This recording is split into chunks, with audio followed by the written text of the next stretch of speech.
Captain Nina, the fearless ginger cat with a streak of curiosity as bright as her orange fur, was adjusting her space helmet, making sure her whiskers fit just right. Suddenly the ship's alarms chimed softly, a gentle melodic sound. "Approaching Orion Planet," announced Zog, her best friend and co-pilot. Zog, a round, purple alien cat with bioluminescent whiskers that pulsed with a soft inner light, buzzed with excitement. "Nina, I've heard the stories. The Orion jungles supposedly glow at night, every single leaf, and also that they occasionally tried to eat visitors." A smirk played on Nina's lips as she double-checked the ship's controls. "Good, I was starting to get bored." The ship, their trusty Star Whisker 4, descended through layers of violet clouds, each one shimmering like cosmic dust. They broke through the final layer and landed gently on a crystalline plateau that sparkled with captured starlight. The ground beneath their paws hummed with a low resonant frequency, as though the entire planet was quietly singing a deep, ancient song. Zog's paw pads tingled with the vibration. "Nina, this planet feels alive. Like, really alive." Before Nina could reply, something incredible happened. A shard of glowing crystal, about the size of her paw, floated up from the ground, spinning gently in the air between them. Strange, intricate symbols shimmered across its multifaceted surface, pulsing with a soft, ethereal light. "It's a map," Nina murmured, her eyes wide with fascination, her captain's mind already working. "But a map to what?"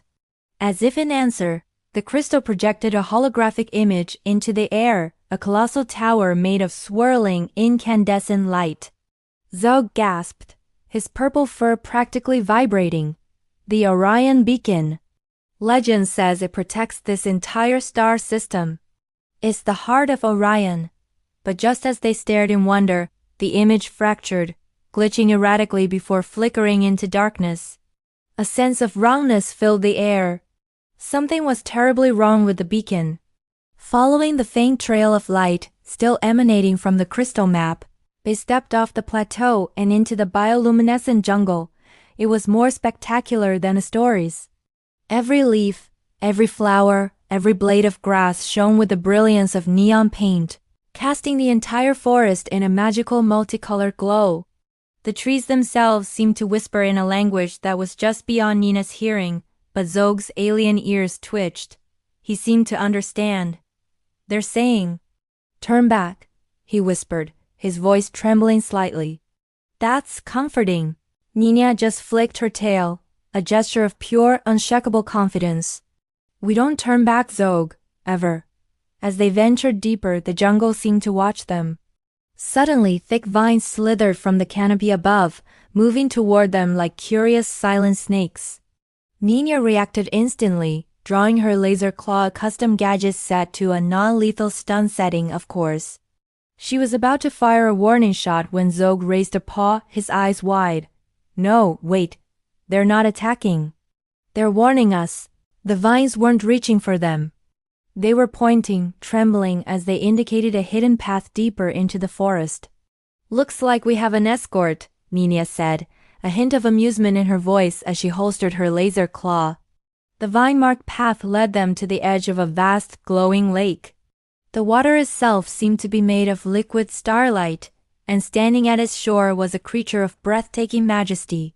It was a massive silver-furred Orion lynx, so large that Nina and Zog barely reached its knee. Its eyes were not mere orbs but swirling galaxies of cosmic color. The giant cat spoke, its voice a low rumbling melody that resonated in their chests. "I am Solara, guardian of the beacon. And you are far from your home." Nina, ever the brave captain, stepped forward, her small frame radiating courage.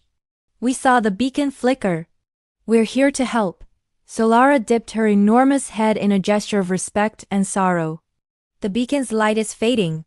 Without its energy, Orion will fall into darkness, vulnerable to the terrors of the void. The balance of this system will be lost." Nina's expression hardened with resolve. "We can fix it. Just tell us how." Solara's galactic eyes focused on them. "You must find the heart crystal. It is the power source of the beacon, and it was stolen by a shadow creature from the Void Nebula. This creature has brought it here to my world. Solara raised her head, pointing her nose toward a distant dark peak. Follow the star stream, the river of light in the sky. It will lead you to the creature's lair. But beware. The shadow feeds on fear. At the mention of fear, Zog gulped loudly, a sound that echoed slightly in the quiet forest. They bid farewell to Solara and followed the brilliant star stream, a river of celestial energy flowing across the night sky, guiding them toward a cave carved into the base of the dark mountain. The entrance was wreathed in shadows that rippled and twisted like liquid smoke, seeming to pull the light from the air. As they cautiously stepped inside, the temperature dropped, and the cheerful glow of the jungle vanished, replaced by an oppressive darkness. A pair of glowing white eyes blinked open in the center of the cave, belonging to a formless mass of pure shadow. A voice, like the hissing of static and scraping rock, slithered through the air. "I smell fear," it hissed. "Delicious." The creature's form solidified slightly, turning its attention to Zog, who was trembling so hard his bioluminescent whiskers flickered like a faulty light bulb, but Nina didn't flinch. She stood her ground, her orange fur practically bristling with defiance. "You want fear?" she called out, her voice ringing with authority. "Too bad. All I've got is courage." With that, she activated a failsafe on her suit. A brilliant, blinding light burst from her chest, an emergency solar flare designed to mimic the intensity of a small sun. The shadow creature shrieked, recoiling from the sudden pure light. It hated light, but even more, it hated the absence of fear. Seeing Nina's bravery, something sparked in Zog. He puffed out his round chest, trying to look as big and intimidating as possible, and shouted with all his might, "Yeah! And I'm utterly brave today." So there. The combination of the blinding light and this unexpected, if slightly clumsy, defiance was too much for the creature. It hissed in frustration and dropped the object it had been clutching, the heart crystal. It shone with a pure, brilliant light, instantly pushing back the darkness. Nina darted forward and snatched it. "We're done here," she declared, and they turned and ran from the cave as the shadow creature dissolved back into the deepest corners of its lair. Back at the Orion beacon, Solara was waiting. Her galactic eyes widened as Nina presented the recovered heart crystal. With a gentle, reverent movement, the Guardian of Starlight lifted the crystal and placed it back into its setting at the base of the light tower. The effect was immediate and spectacular. A surge of radiant energy exploded upward, a pillar of pure light that shot into the heavens.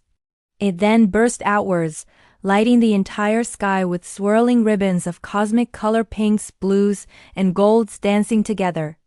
The beacon was restored.